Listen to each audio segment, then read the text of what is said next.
למעשה יש לנו רק שני תזכורות, חידודים, יותר נכון, למה שדיברנו בשיעור שעבר. דבר ראשון, דיברנו לגבי המערכת של הגז, של המים. בדקנו את הנושא הזה, באמת ישנם שני סוגי מערכות של גז לגבי שימוש במערכת של גז בשבת. באמת יש שני מערכות. יש מערכת אחת שגם כאשר סוגרים את הגז, שלא יצא גז, עדיין המערכת מנסה להצית את עצמה, ואז ממילא יוצא ניצוץ בשבת. אותה מערכת ודאי אסורה להשתמש בשבת, הגם שלא אין לה את מה להבעיר, אבל היא כן מנסה. וזה באמת מערכת שאסורה בשימוש בשבת, גם אחרי שהאדם סגר את הבלון של הגז. יש מערכת אחרת שבאמת עובדת בצורה שאין לה שום ניצוץ, והיא באמת אדם שבדיעבד שכח את מערכת הגז שלו דלוקה. בשבת, כמובן, כמו שהסברנו, אסור להשתמש, כי כל פתיחה של מים מחממת ומבעירה את המים האלה בשבת, עובר על איסור בישול מן התורה, ולכן, גם כאשר אם הוא יסגור באמת את הברז של הגז, אז במערכת הזאת שאין בה ניצוץ, אז באמת לא תהיה בעיה. אם כי צריך לדעת איזה מערכת יש בבית, ולבדוק את זה מה שנקרא ביום חול. אפשר לנסות ולראות את הנושא הזה של הניצוץ מתוך המבנה של המערכת, אפשר לבדוק את זה גם כן ביום חול. אבל מכוח הספק אדם שלא יודע, כמובן שלא ינסה, שלא ייכנס פה לחשש של חילול שבת. זה לגבי הנושא הזה, ולגבי נושא נוסף שדיברנו עליו, בנושא של מראית העין של תליית בגדים. נכון, אתם זוכרים, דיברנו על הנושא שאסור לתלות בגדים רטובים על החבל, על מתקן, ואפילו בתוך הבית, על מתקן בתוך הבית. למה? מחשש, חז"ל אמרו, מחשש שמא יגידו שהוא כיבס את הבגד הזה בשבת. אז למעשה זה תקף באמת לכל הבגדים שאדם לובש, וניתן לכבס אותם בבית. שמה הגזרה של חז"ל תקפה, שאדם לא יתלה את הבגדים האלה, כיוון שלא יגידו שהוא בעצם הלך וכיבס את זה בשבת. אז גם אם הוא עושה את זה בתוך הבית, אז חז"ל אמרו, כל דבר שאסור משום מראית העין, שאנשים יגידו עם העין התורה שלהם שהוא עשה איזושהי פעולה מן התורה, אז אסור לעשות אותה אפילו בחדרי חדרים. בכל מקום זה יהיה אסור. אבל דברים שאין בהם רגילות לכבס אותם בבית, כגון טלית גדול, שבדרך כלל שולחים אותה לניקוי יבש, טלית גדול, חליפות, מעילים וכדומה, אין רגילות לכבס אותם בדרך כלל בבית, ממילא גם הגזרה ירדה והתבטלה, כיוון שלא שייך פה העניין של מראית העין, אף אחד לא יגיד, תראה, הוא חיבס את המעיל שלו בשבת. איפה חיבס את המעיל? מה, יש לו מכבסה בבית? מכונת כביסה רגילה, מי מכבס מעילים? מי מכבס טליתות? לכן אדם שמגיע מבית הכנסת, רטוב או משהו כזה, יכול לשטוח את הטלית שלו בצורה שממש הוא תולה אותה על כיסאות או אפילו על חבל בחוץ, כדי שהיא תתייבש לו, וכן המעיל שלו או החליפה או מה שזה לא יהיה, בדברים שאין בהם רגילות ושייכות לכבס אותם בבית, לא קיימת הגזרה. זה גם כן משהו שרציתי לחדד, לפני שאנחנו ממשיכים בנושא שלנו. איך?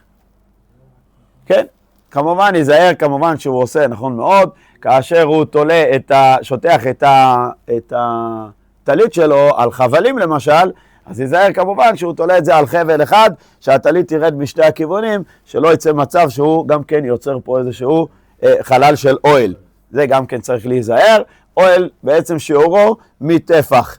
אם אדם יוצר חלל כזה בגג, שבעצם הטלית יורדת בצורה שכזאת, הוא עובר על איסור של אוהל, איסור דרבנן בשבת. לכן גם בזה צריך להיזהר, אבל מבחינת התלייה אין לנו שום בעיה לתלות דברים שאין רגילות לכבס אותם בבית. אנחנו למעשה גם בחוץ. גם בחוץ אין את הגזרה הזאת בכלל.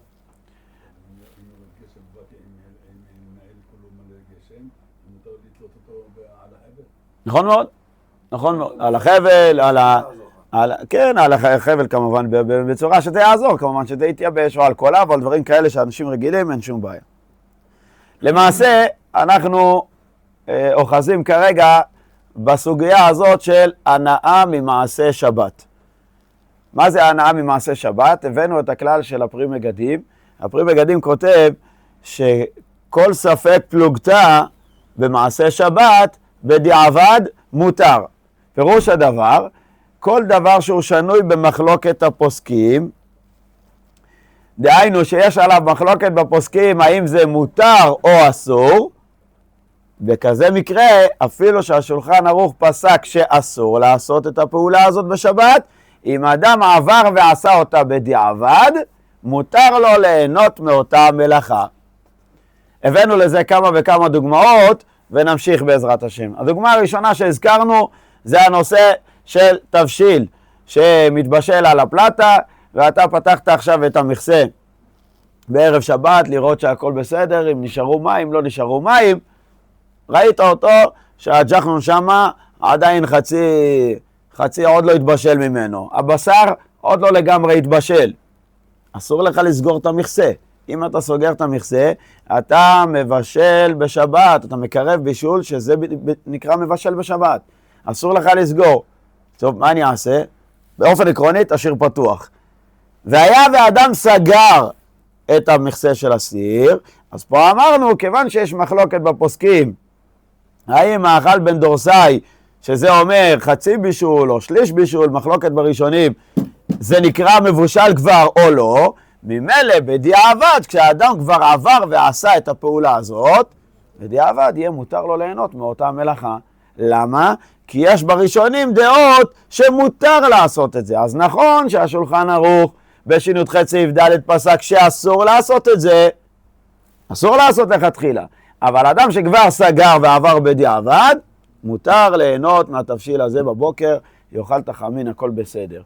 הזכרנו גם את דעות הראשונים בנושא של בישול לאחר בישול בדבר שהוא לח.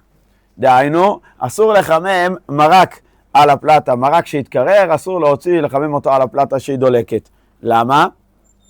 כיוון שלמעשה אנחנו פוסקים כמו דעות הראשונים, שיש בישול אחר בישול בדבר שהוא לח, זאת אומרת שיש איסור לבשל אפילו דבר שהוא כבר מבושל מערב שבת, הכל בסדר, המרק מוכן לאכילה, אבל הוא עכשיו קר, הוא קר, אני רוצה לחמם אותו על הפלטה, אסור לחמם אותו על הפלטה. החימום השני שלו זה חימום שנקרא בישול נוסף, יש בישול אחר בישול בדבר שהוא לח. בדיעבד, באת מהבית כנסת, ראית שהרבנית שמה את המרק על הפלטה, אתה אוכל או לא אוכל? תאכל. תגיד לה שההלכה אומרת שאסור לעשות את זה, שלא תעשה את זה פעם הבאה, אבל מבחינת האכילה מותר לאכול. למה?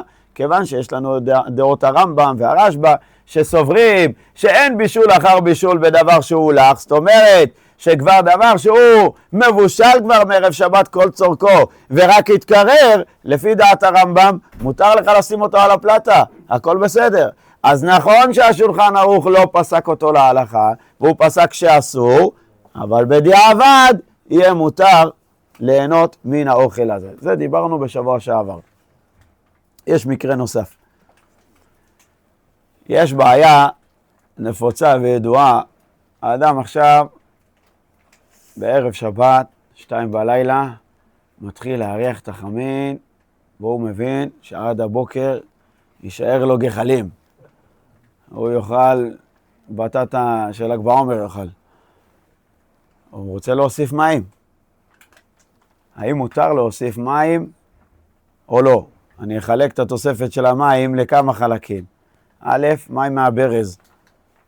ב', מים מהמחם על ידי כוס. לוקח מכוס, מעביר. 3, את המחם עצמו לשפוך לבפנים. לתוך, לא על ידי כלי אחר, לוקח את המחם, הופך אותו לתוך הסיר של החמין, ממלא כמה מים שהוא רוצה, מחזיר את המחם למקום. מותר או אסור? חשבתי שפה מרוקאים יגידו לי מותר. למעשה,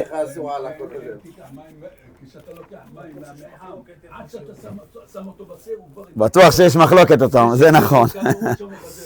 אם אתה לוקח מים מהברז, עוד יותר גרוע. אז בוא נעשה ככה סדר. יפה.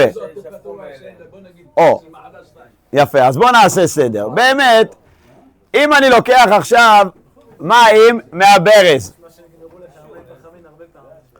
אם אני לוקח עכשיו מים מהברז, יפה מאוד, אני לוקח מים מהברז, המים מהברז הם לא מבושלים. אני שופך אותם לתוך הסיר של החמין, אני מבשל מים בשבת. אין פה שום ויכוח. משהו על המים, כן. זה היה על הסינון, שאתה לא משנה בו כלום, אז זה לא נחשב? זה לגבי בורר. בורר? נכון, נכון, זה לגבי בורר, מבואר שם את העניין של משמרת שמותר כאשר אין בזה שום עניין. אבל פה לגבי בישול, עניין או לא עניין, זה מציאות, אתה מבשל את המים פעם ראשונה, לקחת מים מהברז, שפכת לתוך הסיר, בישלת מים בשבת. זה כמו שהדלקת את הקומקום, זה בדיוק אותו דבר. זו פעולה שאסור לעשות אותה בשבת, גם זה אסור. זה פשוט ברור לכולם. איפה אנחנו נכנסים פה לנידון? כאשר אני לוקח מים מן המחם, בכוס, המים האלה כבר מבושלים. חמים, יד צולדת בהם, למעלה מ-40, למעלה מ-60 מעלות לחומרה, כבר מערב שבת, הכל בסדר. אבל עכשיו, מה קורה כאשר אני מעביר את המים לכלי שני? משהו בהם יורד, מבחינת החום שלהם. אפילו שהם עדיין חמים, אתה שותה כוס תה, חבל על הזמן, אתה לא יכול קביעה, נכון? אבל משהו בהם משתנה. מאיפה אני יודע? יש כלל, שמובא עוד בגמרא כבר בשבת, שיש הבדל בין כלי ראשון לכלי שני. כלי ראשון מבשל, כלי שני, שזה בעצם הכוס שלקחתי מהמחם, לא מבשל, אלא רק דברים שהם קלי הבישול. מה זה קלי הבישול? כמו ביצה, כמו עלי נענה וכדומה. דברים כאלה, זה מתבשלים גם בכלי שני. למה? כיוון שבעצם הם קלי הבישול. מה זה קלי הבישול? מתבשלים בקלות. לכן אפילו בכלי שני, שזה קצת פחות, הם גם מתבשלים. זאת אומרת, שוודאי וודאי מבחינת הלכה, החוזק של המים ירד, אפילו שהוא נשאר עדיין יד צולדת בו, אבל הוא ירד ופסק מרמת הכלי הראשון. וממילא, אם אני עכשיו לוקח מהמחם מים לכלי שני, לכוס, את הכלי שני הזה אני שופך לתוך הסיר של החמין שלנו, אני בעצם מכלי שני מחזיר אותם להיות מצב של כלי ראשון, מעביר אותו עוד הפעם על האש, על הפלטה. או לכאורה, זה ודאי יהיה אסור, נכון? למה? כי אתה מעלה אותו בעצם לרמת כלי ראשון. מצוין, גם פה אתה מבשל. מה קורה במקרה השלישי שהבאנו? אם אני רוצה עכשיו לקחת מהמחם ישירות לתוך הסיר של החמין, לכאורה, לפי הכלל שאמרת שכלי ראשון מבשל, אז אני מעביר לכלי ראשון. יפה מאוד, זה כלי ראשון וכלי ראשון. אם אתה מרים את המחם, יפה. זה מוקצה. ואם אתה מרים את הסיר, אתה לא יכול להחזיר אותו לפלטה. בוא נדבר על המחם, רגע, שנייה, אתה צודק במחמים שמחוברים לחשמל, יש עליהם מחלוקת גדולה. זה מחם שלא מחובר. כן, בוא נחזור 20 שנה אחורה, רבי אברהם, בוא נחזור 20 שנה, אנחנו גדלנו על המחמים האלה, המחם היה על הפלטה עם הברז שלו, וככה היינו שותים שוקו בבוקר. אבל לא משנה, בואו נצא מנקודת הנחה שמדובר על זה, יש בזה מחלוקת בגלל שיש בו גוף חימום, האם להגדיר אותו כאש ממש או ככלי שמלאכתו לאיסור. בואו נגיד שאנחנו מדברים על המחם שעל הפלטה, בסדר? בלי להיכנס לבעיה של מוקצה. נדבר עכשיו רק מבחינת הנקודה של בישול. כשאני מעביר בעצם ישירות מהכלי ראשון שהוא המחם לתוך החמין שלנו, זה כלי ראשון מול כלי ראשון, לכאורה אנחנו שווים, הכל בסדר. תשובה, לא. יש בזה מחלוקת ראשונים מאוד מאוד מאוד גדולה. למעשה, יש דעות בראשונים, הבית יוסף מביא אותם ברש נ"ג, סעיף ג' וד' בנושא הזה של עירוי מבשל כדי קליפה, בנושא של המשקים בבוקר. אני אקרא לכם לשון של השולחן ערוך ותראו מה הוא כותב. המשקים בבוקר וראה שהקדיחה תבשילו. הוא רואה שהתבשיל הולך להישרף. וירא פן יקדיח יותר, שלא יישרף לו עוד יותר. אומר השולחן ערוך, יכול להסיר ולהניח גדרה ישנה ריקנית על פי הקירה. לוקח בעצם איזה מחבת, הופך אותה, הוא שם אותה ישר, זה לא משנה, רק שיהיה לו איזשהו הגבהה, ומעליה שם את הסיר. בעצם, לא כל כך פתרון, רק הרחקה, רשת, הרחקה ממקור החום, שלא יישרף לו עוד יותר. לעכב מה שנקרא את התהליך של השריפה. ואז ישים את הגדרה שהתבשיל בתוכה על גבי הגדרה הריקנית. סעיף ד' אומר השולחן ערוך, יש למחות ביד הנוהגים להטמין מבעוד יום קומקום של מים חמים, מבטיחים מים חמים מערב שבת, שמים על הפלטה, הכל בסדר. ונותנים אותם לתוך הגדרה בשבת כשהתבשיל מצטמק, התבשיל הולך להישרף, מה הם עושים? שופכים לתוכו ישירות מהחמים. הם מייעדים את זה מערב שבת לזה. אפילו שמייעדים לזה. אומר השולחן ערוך, יש למחות בהם. זאת אומרת, אסור לעשות את הפעולה הזאת. מה המקור? למעשה, זה נוגע למחלוקת הקודמת שהבאנו, מחלוקת הראשונים. האם יש בישול אחר בישול בדבר שהוא לח או לא? הרי לדעות הראשונים, לדעת הרמב"ם ועוד, שאין בישול אחר בישול. אני מדבר על המים. לא, עכשיו, האוכל שרוף הוא לא לח. כן, הוא יבש. יפה. מה הבעיה בכלל? אפשר להוריד אותו מהפלטה. ומה אני אעשה איתו בשתיים? מהפלטה, ולחמם אותו אחר כך. בסדר, גם אפשרות. לחמם אותו, לא קרה כלום. גם אפשרות. לחמם. גם אפשרות להוריד לגמרי ולזה, אבל הוא רוצה עכשיו שיצטמק, שיהיה לו זמר. למה? תוסיף לו מים, יהיה עוד יותר משובח. נכון? האופציה הזאת גם קיימת, תוריד, תחמם מחר, זה יבש, אין שום בעיה. אבל בן אדם שבאמת רוצה להמשיך את הצימוק שלו, של הבישול, אז השולחן ערוך בעצם אומר שיש למחות, זאת אומרת שאסור. המקור בדברים האלה, כמו שאמרנו, דעת הרמב"ם, שאין בישול אחר בישול בדבר שהוא לח, זאת אומרת שדבר שהוא יתבשל מערב שבת, אפילו אם המים יתקררו כבר, אין לנו בעיה לבשל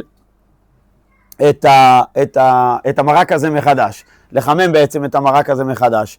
אם כי הנושא יותר של אין בישול אחר בישול הוא בעיקר במרקים וכדומה, או בכל תבשיל שיש בו הרבה רוטב, יותר מאשר במים. כי חימום במים, יש בזה מחלוקת הפוסקים נוספת, האם זה קשור לנושא של יש בישול אחר בישול בלח או לא, כיוון שיכול להיות שאחרי שהמים הראשונים התקררו, אז באמת בפעם השנייה יש פה משהו חדש שנוצר, מה שלא היה קודם. לכן זה עוד מחלוקת, אבל לא ניכנס לזה. לעצם העניין, הראשונים שאומרים שגם בדבר שהוא כבר התקרר, אבל הוא מבושל מערב שבת, אין לנו בעיה לבשל, לחמם אותו מחדש. אז ממילא גם פה יהיה מותר להראות את המים האלה, לא רק מאותו המחם, גם מכלי שני ומכלי רביעי, וגם אם הם יתקררו. אין שום בעיה. למה? כי אין בישול אחר בישול. אבל אומר רבנו יונה, שהוא בעצם בעל המקור של ההלכה הזאת, אומר רבנו יונה, שתי בעיות יש לנו. בעיה ראשונה, פעמים שהכלי שאתה מעביר ממנו את המים, שאתה שופך בעצם, יש לנו שלב שנקרא עירוי. בין הסיר הראשון לסיר השני שהמים נוחתים למטה, עד שהם יושבים, מה שנקרא במקומם בקרקעית, יש לנו את השלב של המעבר. המעבר הזה נקרא בהלכה העירוי. עירוי מבואר בשולחן ערוך בשי"ח סעיף י', עירוי מבשל כדי קליפה. זאת אומרת, עירוי הוא משהו ביניים. הוא לא מצב של כלי ראשון, שהוא מבשל לגמרי, הוא לא מצב של כלי שני, שהוא רק קלה בישול, זה משהו אמצע כזה, הגדרה אמצעית. הוא מבשל כדי קליפה, זאת אומרת, שאם אני אשים לו איזשהו תבשיל למטה, בתחתית, בצלחת, ואני אשפוך עליו מהכלי הראשון, הוא יבשל לי בעצם רק את המגע הראשוני שלו, זה נקרא כדי קליפה. המגע הראשוני שלו יתבשל, שזה בעיקר הבעיה של כל העירוי, על טיעונים וכדומה, בשבת, אם אתה מערה עליהם ישירות מהמחם, אז אתה מבשל את מה שנקרא את השכבה הראשונה. לא מבשל את כולו, אבל גם שכבה ראשונה אסור לבשל. לכן כיוון שעירוי מבשל כדי קליפה, ממילא יש לנו איסור של בישול בדבר הזה. אומר רבנו יונה, א', פעמים שכאשר אתה מערה מהסיר הראשון לסיר השני, אתה מתקרר ומוריד אותו אפילו מיד צולדת. אם כי זה קלוש. כי אם המים באמת חמים, כמו במקרה שלנו, ממחם, הם חמים ממש, הם לא 40, שכשאתה מוריד הם ירדו לך מ-40 מעלות. הם חמים יותר. אז גם אם זה ירד מעלה 2, זה עדיין חם ביותר, זה יד צולדת בו. אומר רבנו יונה, נכון, אבל פסקה כוח רתיחתן. זאת אומרת, אם אני בא ואומר שבעצם העירוי הוא מבשל רק כדי קליפת השכבה הראשונה. זאת אומרת שאין לו כוח של כלי ראשון, נכון? כלי ראשון זה הסיר שהוא עומד על האש, הוא מבשל הכל, כמו שצריך. העירוי הזה שאני מערה, יש לו כוח פחות של רק את השכבה הראשונה. ממילא אומר רבנו יונה, כשאתה עכשיו מערה את המים מהמחם ישירות לחמין שהולך להישרף, אז מה יוצא לך שמה? שאתה מחזיר מכוח העירוי שהוא דרגה ב', אתה מחזיר אותו להיות כלי ראשון דרגה א', אז אתה עוד הפעם מבשל את המים האלה. והנה לנו שהשולחן ערוך פסק, כמו דעת רבנו יונה, שיש למחות ביד הנוהגים להטמין ולהראות את המים האלה. אז נכון שמנהג מרוקו היה כן לעשות את הפעולה הזאת, בחוץ על הארץ בעיקר, או בארץ יותר לאט לאט חזרו מה שנקרא וקיבלו את הוראות מרן השולחן ערוך לאסור את הדבר הזה, אבל פעם זה כן היה נהוג, והמנהג הזה היה על פי שיטות של הרמה, שיטות האשכנזים, שהם באמת מקלים בעניין הזה, כי הם סוברים שיש יותר אפשרות, גם כאשר המים מצטננו ולא לגמרי, עדיין יש אפשרות של החימום שלהם בחזרה, כמו שמבואר בשולחן ערוך, בש"י-י"ח סעיף ט"ו. לכן ממילא הם נהגו גם כן, אמרו בסדר, ירד קצת, לא נורא, זה לא יתקרר לגמרי. זה הם נהגו שמה על פי דורות דעת הרמה. אבל למעשה, השולחן ערוך כותב פה לאסור, ולכן אסור לעשות את הפעולה הזאת. אז מה יעשה אדם ולא יחטא? אז קודם כל השולחן ערוך נתן לנו פתרון ראשון, להגביה, לעשות הגבהה. אבל יש פתרון נוסף, שאפשר לשים מערב שבת, אדם שחושש, לא מכיר את הפלטה שלו, לא יודע מה קורה, החליף סיר, כל מיני, ישים בתוך הסיר של החמין, שקית קוקי עם מים מערב שבת, ואז ככה גם כאשר הוא רואה עכשיו נגמר המים, זה ידקור אותו שמים עם איזה סכין, או כסם שיניים או משהו, המים ירדו, אין שום בעיה, למה? אני לא מערה פה שום דבר. המים האלה הם כבר בתוך הסיר, הם בתוך הכלי ראשון. אז הם נשארים בכלי ראשון שלהם. מה זה משנה אם הם יושבים קומה מעל הבטטה או מתחת לבטטה? זה לא משנה. הם בתוך הסיר הראשון. לכן אין בזה בעיה של בישול. זה אפשרות נוספת. יש עוד אפשרות. בחזון עובדיה הביא הרב עובדיה אופציה שהיא מצד אחד יותר קלה, אבל מצד שני צריך להיזהר בה יותר.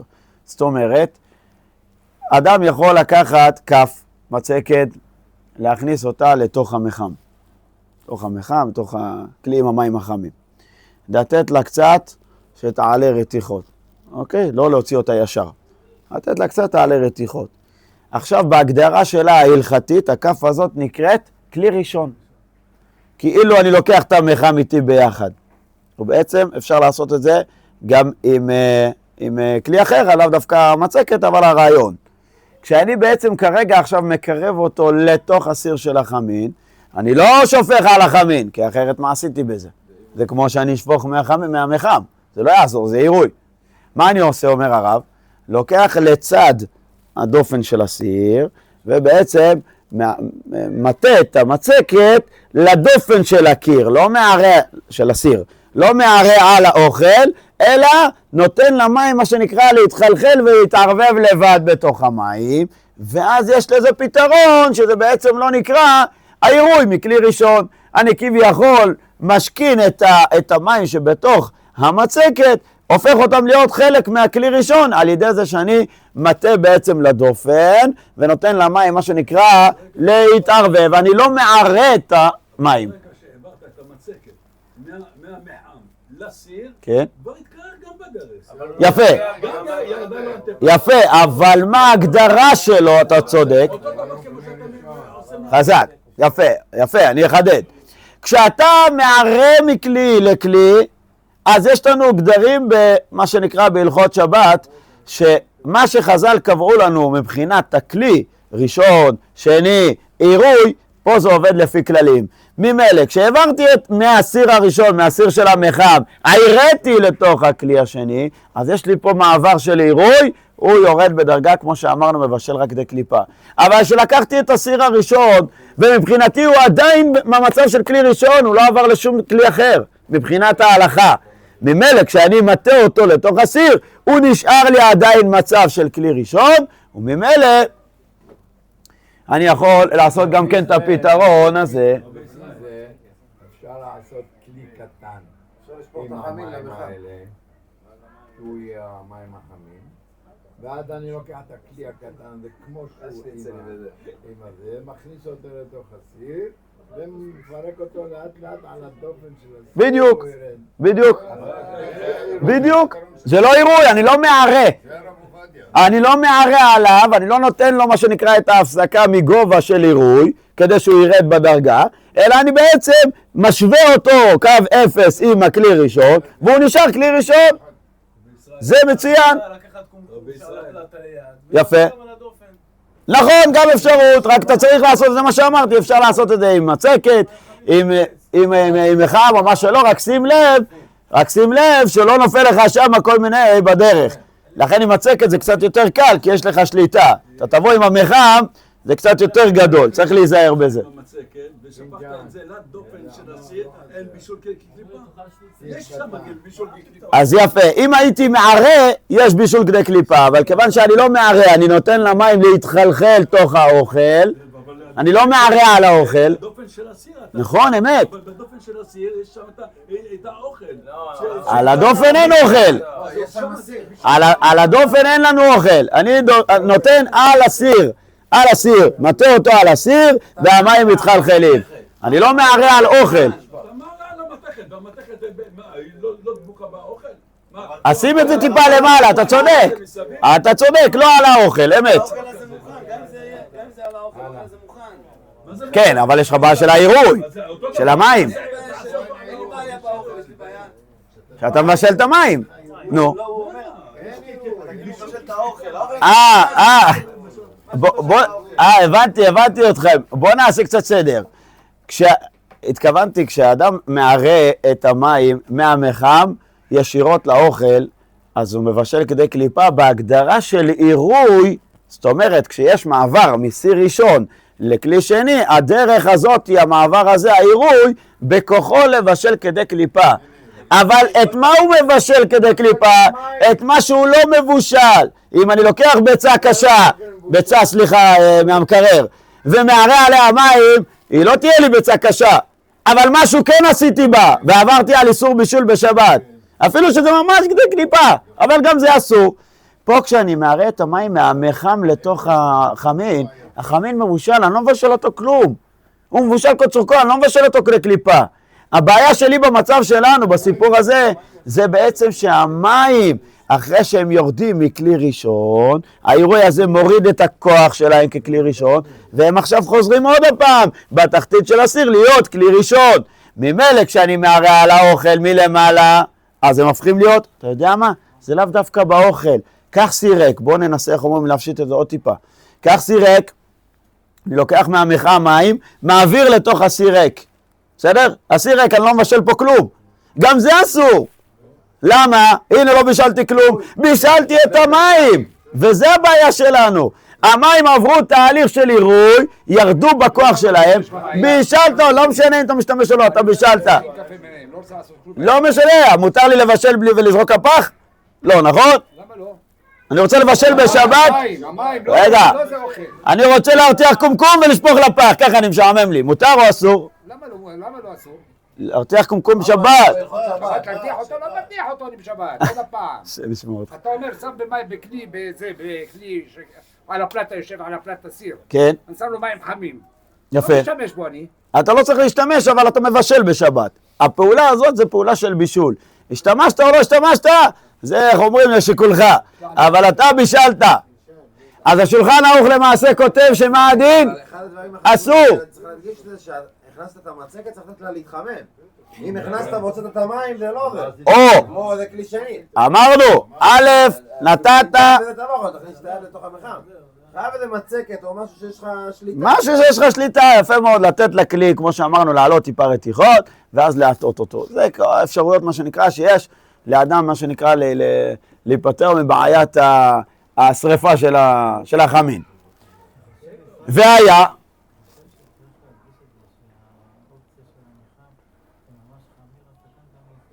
או, נכון? גם אפשר אם אני ארים את הסיר לברז, והברז יהיה על הסיר עצמו. לא, עדיין, אתה... מה, בתוך החמין? בלוי יצויר, וזה פטנט שאחד האברכים רצה להמציא, אולי עוד יום יבוא, לחבר איזשהו קו ישיר, או ישירות מהברז, כמו שהוא אומר, או צינור ישיר מתוך המים, העבירו לתוך המחם. ואז בעצם יש לנו קו ישיר, מה שנקרא, יש לנו חיבור, כמו במקווה, יש לנו חיבור, השקה בין הסיר. אתה אומר, זה לא נעים, כי אחר כך יהיה לו... כי המים החמים יהיו בשריים, אתה צודק. אחר כך לא תוכל לשתות נס קפה, אתה צודק. 100%. 100%. כשאתה מכניס בעצם את הזה, אתה הופך את כל המים להיות בשריים, תהיה לך בעיה יותר חמור. נכון, אבל בזה שוב אני מדגיש רק את הפתרון הזה, כמו שאמר הרב חן, באמת, לשים לב, כי כל הנקודה הזאת זה כדי לחסוך באמת את העניין של העירוי.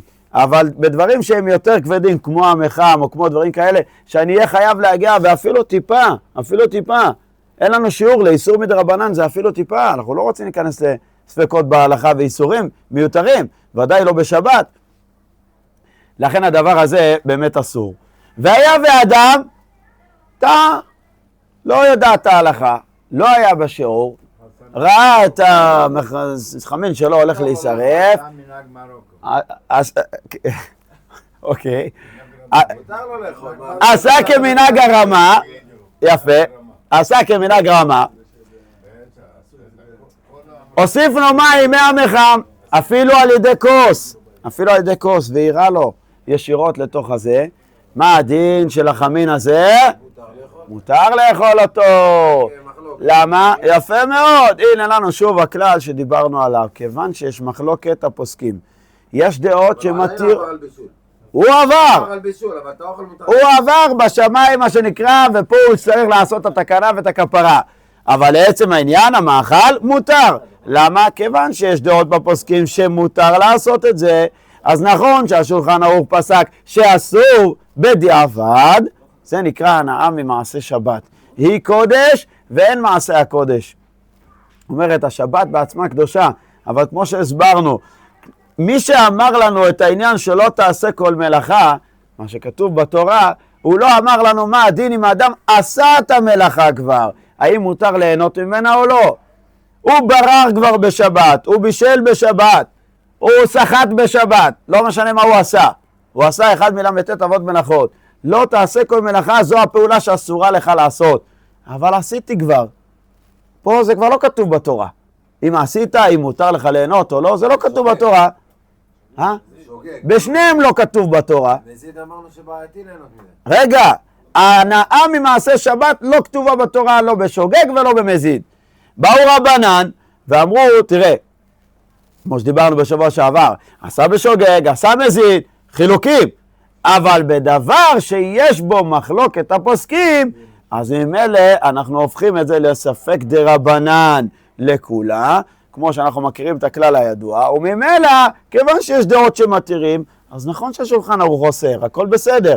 אז אנחנו לא נעשה את זה לכתחילה, אבל והיה ומישהו עשה, הכל בסדר, תהנה מהחמין, תאכל ותהיה רגוע. בסדר? יפה. אותו דוגמה, מה? זה צער גדול, אבל צריך באמת לשים לב איך נהנים מן החמין. בצורה שבאמת יהיה פה וקראת לשבת עונג, ולא חס ושלום דרך איסור. אמן. יש דוגמה נוספת שמאוד מזכירה את הרעיון הזה גם כן. אדם, לפעמים, הילד שלו מבקש ממנו, עוד לפני שכולם אוכלים, הוא רוצה למזוג לו מרק. אין לי מרק, יופי. הוא פותח את הסיר של המרק על הפלטה, כמובן צריך להיזהר כמו שדיברנו עם הטפטופים שיורדים מעל המכסה, לנער את זה, לייבש ואז להחזיר. אלא אם כן הוא ממש החזיר את זה מיד. והמים התקררו לו, עוד הפעם, החזיר את המכסה עם הטיפות שעליו, לא ניגב כמו שכתוב בהלכה. החזיר את המים שהיו על הסיר, סגר את המכסה. זה בעצם אותו רעיון שנוגע למקרה הקודם. בעצם יש פה מים שהתקררו, האם יש בישול אחר בישול בלח? סגרת בדיעבד, מותר לך ליהנות. למה? כיוון שיש פוסקים שאומרים שמותר. אז נכון שהשולחן ערוך אסר, כי יש בישול אחר בישול בדבר שהוא לח והצטנן, אבל במקרה שלנו בדיעבד יהיה מותר. פתחת, עוד לפני הביטולים, לא צריך להגיע לביטולים. זאת אומרת, זה מדין הלכות שבת זה מותר, בלי להגיע לעוד הקלות. נכון, גם אפשרות. נכון. דבר שיש לו מתירים. טוב, עוד פעם, במחלוקת הפוסקים, אז בכל מקרה נחזור לשם, נכון. למעשה, הילד שלו ביקש ממנו, אבא תוציא מרק. הוא מוציא לו מרק עם המצקת, המרק עדיין על הפלטה. מוציא מרק, המצקת, שם לו בצלחת, מחזיר את המצקת, לוקח עוד. עצור רגע, שמת לו בתוך הצלחת מרק, פעם ראשונה. המצקת שלך יבשה או מה איתה? יש עליה טיפות. איך אתה מחזיר אותה עוד הפעם לתוך הסיר? אתה עושה פה עכשיו עירוי. אתה מבשל את הטיפות הללו. אותו דבר. אז איך תמזוג? אבל אם המצקת בתוך המרק? אני בכוונה, שים לב, אני בכוונה פותח את זה שנבין, לפעמים אנשים חושבים בסדר, מה, לא עכשיו הדליק את הגז בישל. שימו לב, אנחנו מדברים פה על טיפה שכבר התבשלה. אבל איך אמר רבי עקיבא? עוד טיפה ועוד טיפה ועוד טיפה. יכולה לחלחל את האבן, ודאי וודאי יכולה לחלחל את הלב. ודאי וודאי שכל טיפה, אנחנו לא יודעים מה זה שכר ועונש. אבל אנחנו לא רוצים, איך אומרים, לדבר על זה, כי זה לא הנושא של השיעור. צריך להקפיד גם שעם הקערה או מה שלוקחים ממנו גם אם לא מחזירים לסיר, צריך לוודא שהכל ישלח לתוך הצלחת בעצם, לא? לא. ולא מה? לא. רק אם מחזירים. כשאתה מחזיר, אז יש לי בעיה שאתה כביכול מבשל עוד הפעם את המים שעל המצקת.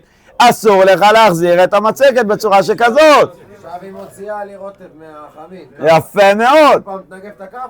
יפה מאוד. אז באופן עקרוני, כיוון שבעצם אנחנו חוששים פה לעניין הזה של העירוי, אז ממילא צריך לנער לפחות את הכף, שלא יהיה מציאות של טיפות נוזלות. מה שיש על הכף, אני יכול לסמוך על מה שכתב האריל, שבאמת הכף רותחת, ואז ממילא אני ממשיך למזוג לו והכל בסדר. כי עדיין כלי ראשון. אבל אם אני נותן לו מה שנקרא לטפטף, אם אני נותן לכף לטפטף או למצקת לטפטף, אני מערב פה את המים עוד הפעם, מביא אותם לבישול. הבעיה היא העירוי, ולכן צריך לשים לב לדבר הזה. כן. מה שאמר עכשיו אביתר, אם הוא רוצה להוציא רוטב מהחמין, אם הוא הוריד את הסיר, אין לו שום... אם הוא הוריד את הסיר, נכון, אמת, אין שום בעיה. אבל פה הבעיה שלנו, הבעיה של הכלי ראשון זה כשהוא על האש, כשהוא על הפלטה, נכון. לפי זה, אם אנחנו מסכמים את העניין הזה, יש לנו בעצם פה נקודה שהתווספה לנו פה בשיעור. לשים לב לדבר הזה. עוד פעם אני חוזר על הכלל. כל דבר שהוא שנוי במחלוקת הפוסקים, בדיעבד, אם אדם כבר עבר ועשה אותו, הוא עבר על איסור, לא לעשות אותו לכתחילה, אבל כבר עבר ועשה, יהיה מותר ליהנות ממנו בשבת עצמה. דיברנו לגבי הנושא של עירוי מהמחם לתוך הסיר של החמין, דיברנו לגבי המכסה של הסיר שצריך להיזהר לנגב אותו, לנער אותו, ודיברנו על הנושא של המצקת. בלי נדר בשבוע הבא, אם נזכה בעזרת השם, להמשיך, דבר על הדגים. הדגים זה של עכשיו, זה של אותה מצקת. זה מצקת, זה כף אותו דבר. בעזרת השם נמשיך לעוד כמה דוגמאות, ותשימו לב, בעוד כמה אופנים זה תופס אותנו, ולאו דווקא בהלכות בישול. ברוך ה' לעולם.